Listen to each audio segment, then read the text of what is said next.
बकरीद की शुभकामनाएं हम सबको देते हैं। मुसलमानों ने भी अपनी बकरीद जिस तरह मनाते हैं उस तरह उन्होंने मनाना चाहिए, लेकिन 5% लोगों के लिए 95% लोगों को कैद करना ये कोई समझ की बात नहीं है। उन आप लोग देख रहे हैं औरंगाबाद अपडेट। मैं हूं अल्ताफ हुसैन। आज हमारे साथ जो शख्सियत मौजूद है ये किसी इंट्रोड्यूस की मोहताज नहीं है, ये खुद अपने आप में एक लॉ है, एक बहुत बड़ी शख्सियत हमारे साथ मौजूद है। सर, जैसे कि आपसे आपका एक जो अभी बयान वायरल हुआ है कि 1 तारीख के बाद लॉकडाउन को नहीं माना जाएगा, उस बारे में क्या कहना चाहेंगे आप? पार्टी की ओर से हम लोग ने ये बता दिया कि लोगों ने क्या करना चाहिए। यहाँ जिनको हम लोग ने चुन के दिया है वो राज करने के लिए तैयार नहीं है,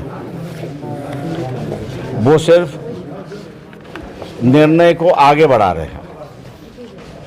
वक्त आ गया है कि लोगों ने अपना निर्णय खुद ही लेना चाहिए। ये सिर्फ चुने हुए प्रतिनिधि है, असली मालिक तो वोटर है। और इसलिए हम दुकानदार से कह रहे हैं, व्यापारी से कह रहे हैं, टपरी वाले उनसे कह रहे हैं, दूसरे टाइपिंग इंस्टीट्यूट वगैरह वगैरह जो है इनसे सबसे कहे कि आप अपनी दुकानें खोलिए, लोग आएंगे, आपका व्यापार चलने दो। आपका व्यापार चलेगा तो देश की अर्थव्यवस्था चलेगी।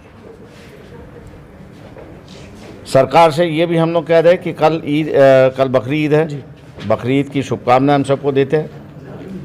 मुसलमानों ने भी अपनी बकरीद जिस तरह मनाते हैं उस तरह उन्होंने मनाना चाहिए। 3 तारीख को जो है वो रक्षाबंधन का दिन है, तो रक्षाबंधन के वक्त भी जिस तरह अगली साल आप मनाते थे, इस बार थोड़ी सी जोर शोर से मनाइए। भाई है बहन के घर में जाए, बहन है घर भाई के घर में जाए, उसको मनाएं। और अपने मकान पर या अपने गैलरी में जिस किसी के झंडा को मानते हैं वो लगाए और सरकार से ये बता दे कि हम भैया आप कोरोना मुक्त मानते हैं और अपनी पुरानी आज़ादी जो है वो दोबारा चाहते हैं।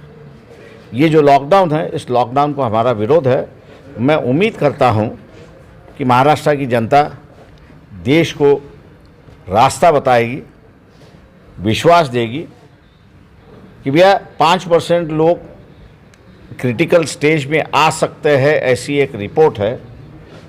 लेकिन इस सरकार ने अगर व्यवस्था की तो उनको भी बचाया जा सकता है। लेकिन 5% लोगों के लिए 95% लोगों को कैद करना ये कोई समझ की बात नहीं है।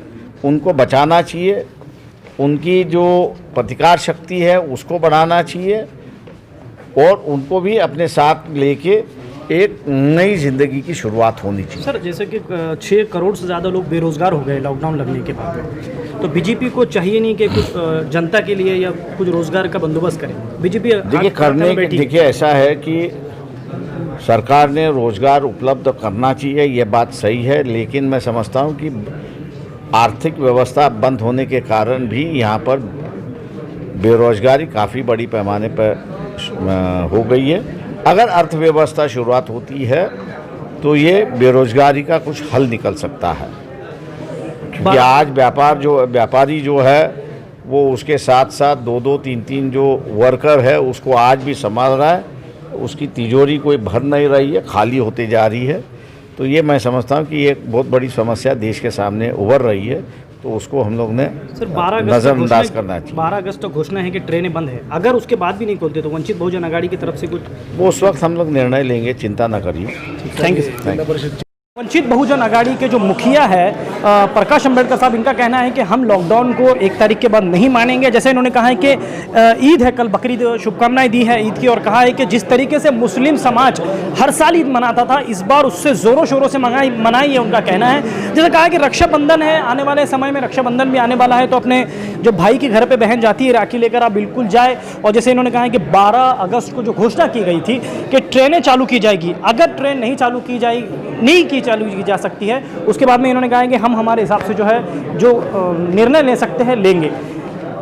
जिया उल हक के साथ मैं अल्ताफ हुसैन, आप लोग देख रहे हैं औरंगाबाद अपडेट्स।